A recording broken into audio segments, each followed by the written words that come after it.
On Saturday morning, more than 700 competitors will try to ride bicycles to the summit of Mount Washington. It's the annual Mount Washington Auto Road Bicycle Hill Climb. We don't know who the winner of the race is going to be, but we do know who the most extraordinary participant is. His name is Brian Hall. He's with us here on 207. He's also the Grand Marshal of the event. Thank you so much for coming in. It's great to have you here. Thank you for having me. What makes your story so remarkable, Brian, is that you were first diagnosed with Parkinson's disease when you were 14 years old. What were the first symptoms, first things you noticed?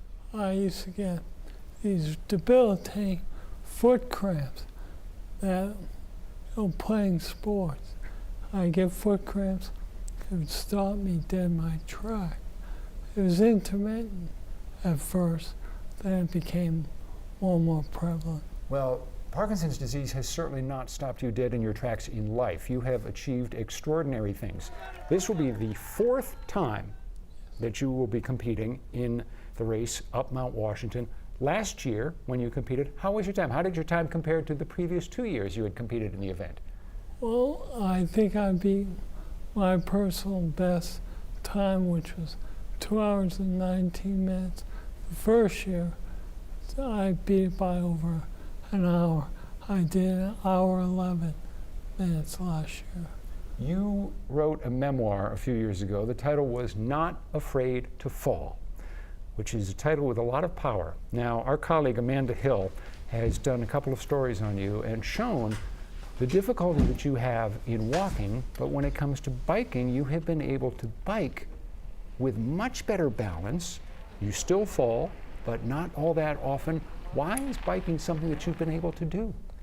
I can't explain the physical mechanics of how I can do it, but all I can say is in participating in that activity, there's like an endorphin rush of freedom that overcomes me, and it's the best thing ever. This year, however, will be the last time that you compete in the Mount Washington Bicycle Hill Climb. You're just not going to be able to do it anymore? Is that right? No, it's time investment. I spend at least a third of the year getting ready for the event. It's very taxing. And I want, instead of doing the event, I'm thinking my time may be better spent in helping other people do the event. That is really the mission of your life these days, isn't it? To inspire other people, to tell them your story and hope that they are encouraged by it, right? Exactly. What do you tell them? What do you tell folks who are struggling, who are having a hard time, who can't figure out how they're going to be able to go through and lead a meaningful and fulfilling life? I tell people, I believe what's happened in my life is the direction of your life can start changing with one good decision, and that decision leads to another and to another. If you link up these better decisions for your health in your life, it can take you places you can't imagine. I mean, before I started riding a bike, I was doing all right, but I had to give up golf, and that was the last sport I could still do. And I just said, I've got to find something to replace that activity.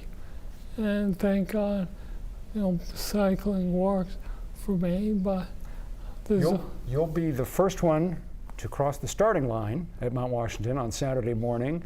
With luck, about maybe an hour and 10 minutes later, an hour and 15 minutes later, you'll cross the finish line at the summit. Describe for me what emotions you think you'll feel when you finish the race. It's almost like a rebirth for me.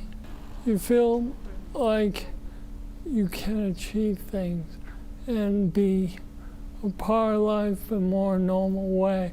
And I think that's important to me. I think it'd be important to other people as well. I'll inject a little personal opinion here, which I try not to do, but for people who want to find inspiration from athletes, they shouldn't be looking to the stars of baseball, and basketball, and football. They should be looking to you. Thank you, Rob. That's Brian very Hall. nice. Thank you so much. Grand Marshal of the Mount Washington Auto Road Bicycle Hill Climb this year, author of Not Afraid to Fall. If you'd like to find out more about Brian, just head to our website or to our app, the 207 section. You'll find out more about Brian, and we're going to show you more of his extraordinary accomplishments. Stick around, back with more after this.